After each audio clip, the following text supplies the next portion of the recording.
Toutes les dispositions sont prises en vue de la tenue du second tour des élections présidentielles et législatives le 24 janvier prochain. Le directeur exécutif du Conseil électoral provisoire, Maître Mosler-Georges, a fait savoir que plusieurs mesures correctives seront apportées pour permettre la réalisation d'un meilleur scrutin conformément aux recommandations de la Commission d'évaluation électorale indépendante. Nous, le 8 janvier, nous connaissons que hier, on communiqué conseil là qui annonçait que la campagne électorale a commencé jeudi et lui a fini le 22 janvier. Je me rappelle que c'est une campagne additionnelle. Nous songez que les élections étaient fixées pour le 27 décembre. Le conseil a déjà accordé une période de campagne pour que les candidats soient capables de mener la campagne. Et là, puisque l'élection fixé jeudi pour le 24 janvier, le Conseil a accordé un temps additionnel pour que les candidats soient capables de mener la campagne. Nous avons dit tout qu'au niveau technique, nous avons fait mise en place, nous avons réglé les détails pour que le 24 janvier, nous soyons capables de réaliser l'élection. Techniquement, à part question formation, nous avons un calendrier de formation lundi. Techniquement, on a dit que tout matériel nous avons besoin pour faire l'élection, nous avons là ici depuis avant Noël et matériel ça à partir de dimanche, matériel ça a commencé à arriver dans le département. Nous avons déjà avant Noël, élection 27, je vais reporter, à partir de dimanche prochain, nous avons commencé à voir matériel sensible et non sensible dans le département parce que nous connaissons une opération d'envergure. Les pour mener tout kit électoral, tout matériel sensible, ça veut dire bulletin et procès verbal, liste de margement pour mener dans le département, vraiment son opération qui demandait une grosse mobilisation. Et à partir de dimanche, on a commencé à faire ça. Et avant la semaine prochaine, on a fini de distribuer dans tout le pays tout matériel, puisque une OPS qui est responsable question logistique pour mettre procès verbal, pour mettre matériel sensible, pour mettre tout ça qui gagne à quitter l'électorat dans le centre de vote, lui-même a besoin un minimum de 3 jours pour que les distribuer de chef de département à centre de vote, il a besoin de 3 jours pour lui faire ça, pour nous capables de gagner le 24 janvier, nous gagnons tout le matériel qui est disponible dans chaque centre de vote pour que le 24 janvier à 6 h du matin, nous sommes capables de commencer l'opération vote. Jean Laloy Mandé. Par ailleurs, l'organisme électoral n'a pas reçu de façon officielle la lettre de désistement du candidat de la paix, Jude Célestin. Toutefois, si une telle situation se présentait, le CEP prendrait ses responsabilités selon le décret électoral. Jusqu'à présent, il n'y a eu aucune note officielle de M. Célestin au Conseil qui dit qu'il n'est pas parlé à l'élection. Donc, laisse arriver, s'il a privé, laisse arriver, conseil là. À ce moment, 8 membres conseil là, pral chita, il y a une décision. Moi, comme directeur exécutif, il y a communiqué mon décision ça, et là, ça m'a fait mon devoir pour me dire à la presse, voici la décision du conseil, et la presse a connaît, le grand public a connaît décision conseil là, si ça t'arrive fait. Je dis à CEPA, en tant qu'institution responsable, il prend disposition le 24 janvier, la fait élection. Donc, s'il y a qu'à mener nous, n'importe qui côté. Donc, nous ne sommes pas capables d'avoir une réponse sur s'il y a, même capable que nous prenons disposition pour que le 24 janvier, nous ayons fait l'élection, puisque techniquement, nous n'avons pas ça.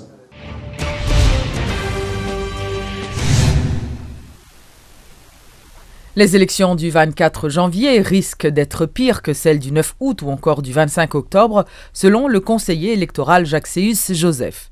Le représentant du secteur des droits humains est très remonté contre ses collègues du CEP. Selon lui, l'organisme électoral ne devrait pas organiser d'élections sans respecter les recommandations de la commission d'évaluation indépendante. Jacques-Céus Joseph menace même de démissionner si les conseillers n'entendent pas raison.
Le gouvernement des États-Unis salue l'annonce de l'arrêté convoquant le peuple haïtien en ses comices pour le second tour de l'élection présidentielle et des élections législatives complémentaires.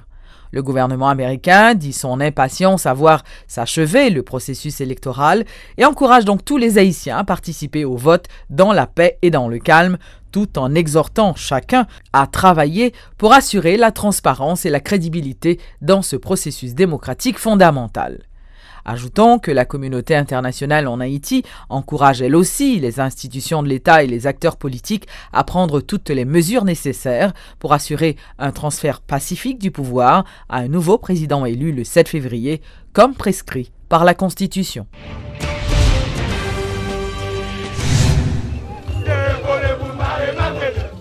Le parti Famille Lavalas et ses alliés étaient une nouvelle fois dans les rues ce vendredi pour réclamer l'annulation des élections et la démission des conseillers électoraux, tout en demandant l'annulation aussi de la rentrée parlementaire lundi prochain. Accompagnés de bandes à pied, des centaines de Lavalassiens et leurs partisans ont défilé dans plusieurs quartiers populaires, ambitionnant l'élection de Maryse Narcisse.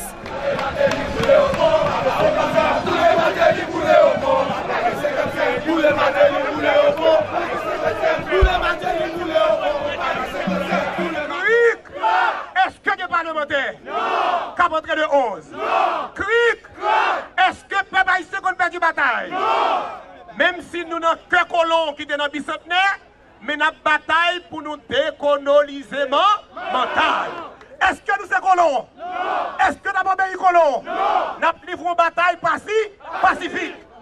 Libre et libère, nous dit le 11, toute jouette comptée, mais c'est mal calculé.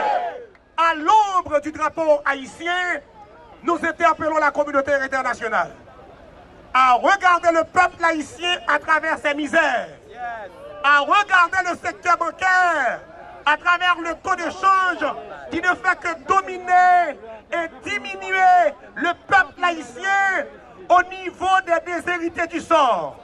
Voilà pourquoi, en un seul homme, l'opposition plurielle, de sa dimension, sa grande dimension lavalassienne, l'y lever campé dans 4 coins pays, l'y lever campé dans 4 coins pays, pour dire liberté, liberté.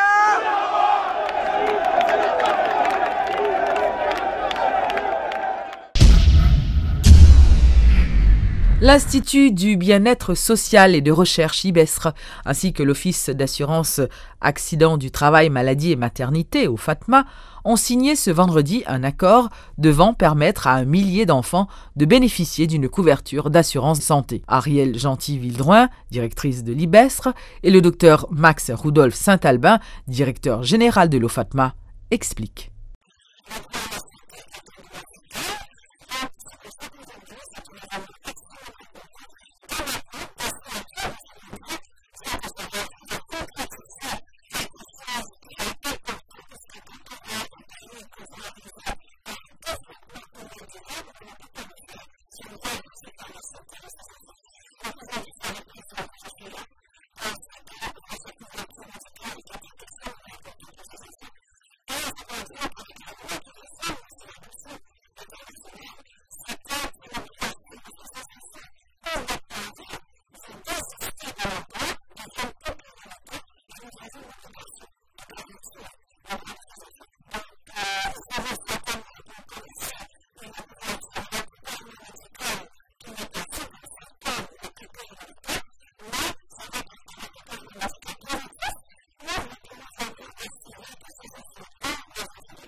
La Fédération nationale des artistes et artisans d'Haïti a clôturé ce vendredi le projet dénommé Corée Production Artistique ak Artisan Yo.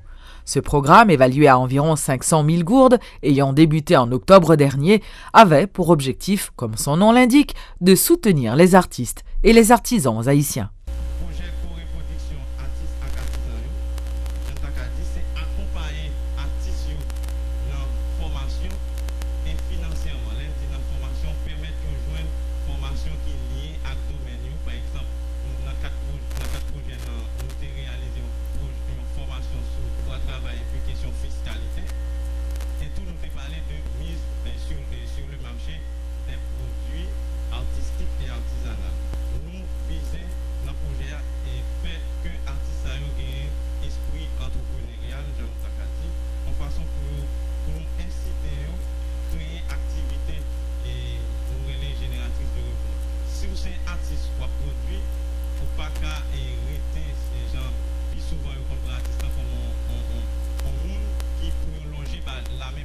L'État qu'on a pour longer la main artiste à chaque fois comme ça. Mais artiste de rêver